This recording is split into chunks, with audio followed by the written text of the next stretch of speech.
This happened a few years ago when I decided to go camping in a fairly remote northern area. It wasn't a very popular park.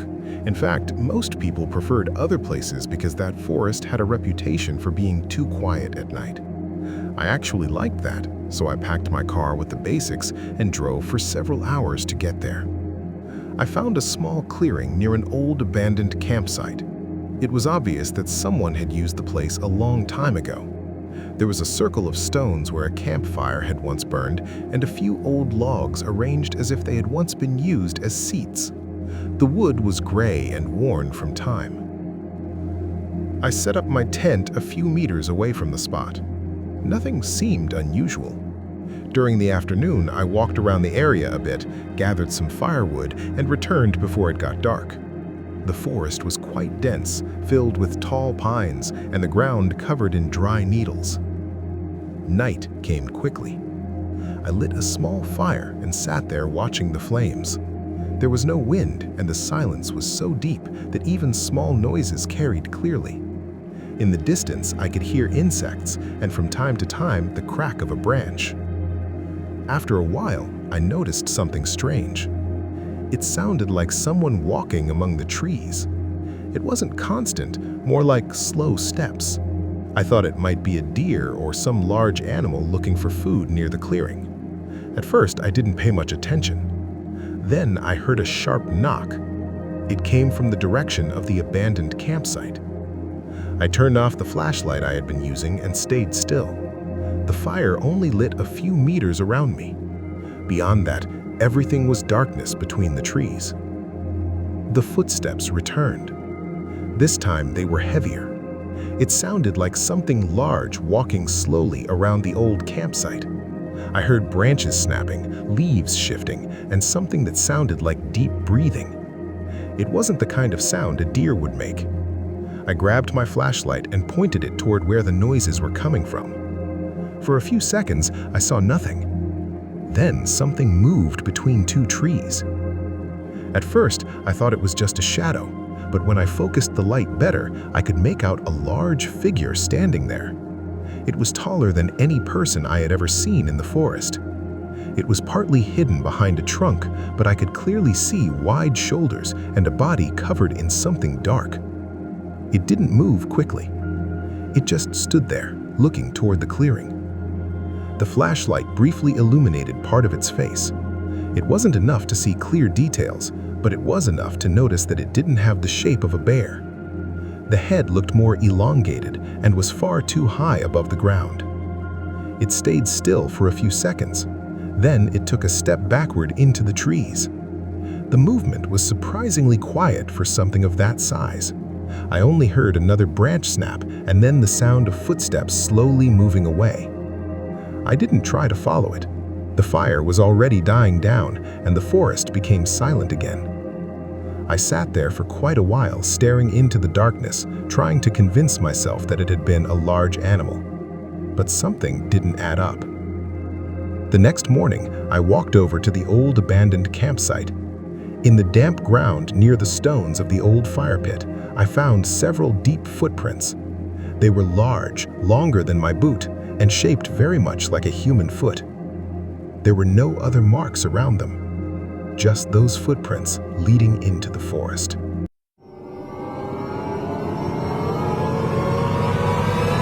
The call arrived at the ranger station early in the morning.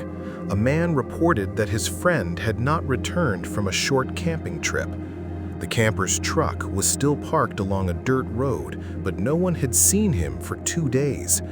Situations like that were not very common in the area, but they weren't impossible either. Sometimes someone got injured while hiking or simply lost the trail. Because of that, 3 people went out to search for him, 2 experienced park rangers and a volunteer who knew the nearby trails well. The trail was easy to follow at first. From the parking area, a narrow path led into the forest and toward a clearing where a small forest camp had existed years earlier. It was no longer officially used, but some campers still knew about it and set up their tents there because a small stream ran nearby. After almost an hour of walking, they reached the spot. The first thing they noticed was the tent. It was set up, but something wasn't right.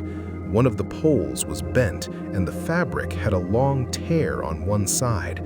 Near the entrance, there was an open backpack with items scattered on the ground. It didn't look like a campsite that had been calmly abandoned. It looked like someone had left in a hurry.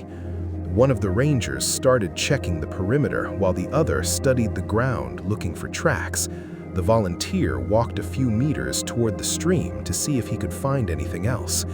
That was when they heard a noise. Something was moving among the trees. It wasn't the light sound of a small animal. The footsteps were heavy and slow, as if something large was walking carefully over the dry leaves. The three of them froze. The older ranger raised his hand to signal silence. Another branch snapped, this time closer. The volunteer looked toward a part of the forest where the trees were thicker together. For a moment, he saw nothing, but then he noticed a dark shape moving behind a wide tree trunk. About 20 or 30 meters from the clearing, something was standing there.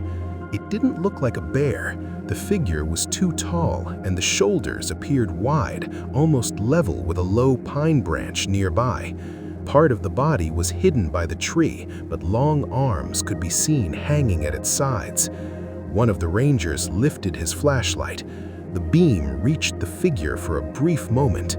It appeared to be covered in dark hair. The head was higher than anyone expected to see in a place like that.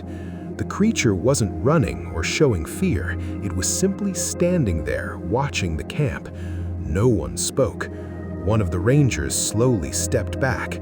Then the figure took 2 steps toward the clearing. The movement was heavy, and the branches shook with force.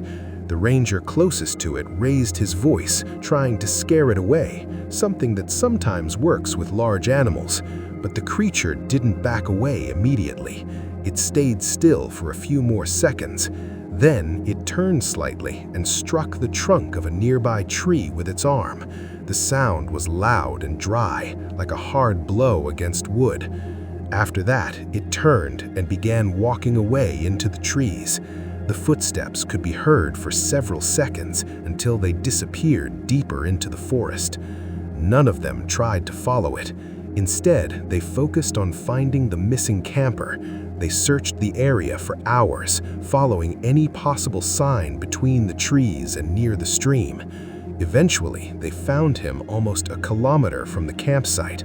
He was hiding among dense bushes, clearly frightened and covered in dirt. When he saw them, the first thing he said was that something had entered the camp during the night. According to him, he had heard footsteps walking around the tent for minutes. Then something pushed the fabric from outside. He didn't go out to see what it was. He simply grabbed a flashlight and ran into the forest without looking back.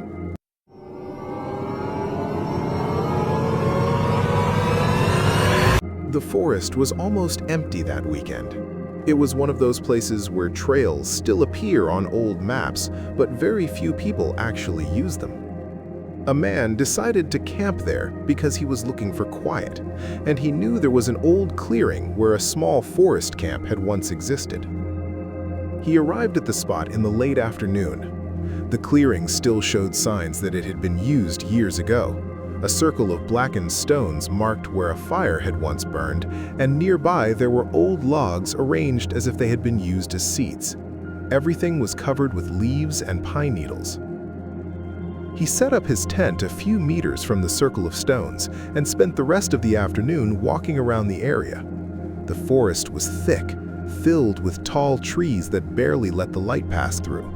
He didn't see anyone else the entire day. When night fell, he lit a small campfire. The sound of the fire was almost the only thing that could be heard. Sometimes there were insects or the distant movement of a branch, but other than that, the place was completely silent. After a while, he decided to put out the fire and get inside the tent. Not long after, he heard something. At first, he thought it was a small animal moving near the campsite. Leaves shifted and there was a faint crunch on the ground. But a few seconds later, the sound changed. They sounded like footsteps, slow footsteps. The noise went around the clearing once. Then it passed close to the tent again. From inside, he could clearly hear something heavy walking over the dry leaves. Its weight caused small branches to snap underfoot. He thought it might be a bear. He grabbed his flashlight and turned it on inside the tent, pointing it toward the fabric. The light revealed a shadow moving outside. The shape was too large. The shadow slowly passed in front of the tent entrance, and for a moment he could make out the silhouette of 2 long legs and a tall body. It wasn't walking on 4 legs. The man stayed completely still. The footsteps stopped right next to the tent. For a few seconds, there was no sound at all. Then, something touched the fabric from outside. It wasn't a hard hit. It was more like a large hand gently pressing the fabric as if trying to look inside. The tent wall pushed inward a few inches and then returned to its place. The man didn't move or make a sound. A moment later, he heard deep breathing very close. The sound was coming from right beside the entrance. After a few seconds, the pressure disappeared and the footsteps were heard again. This time, they were slowly moving away toward the trees.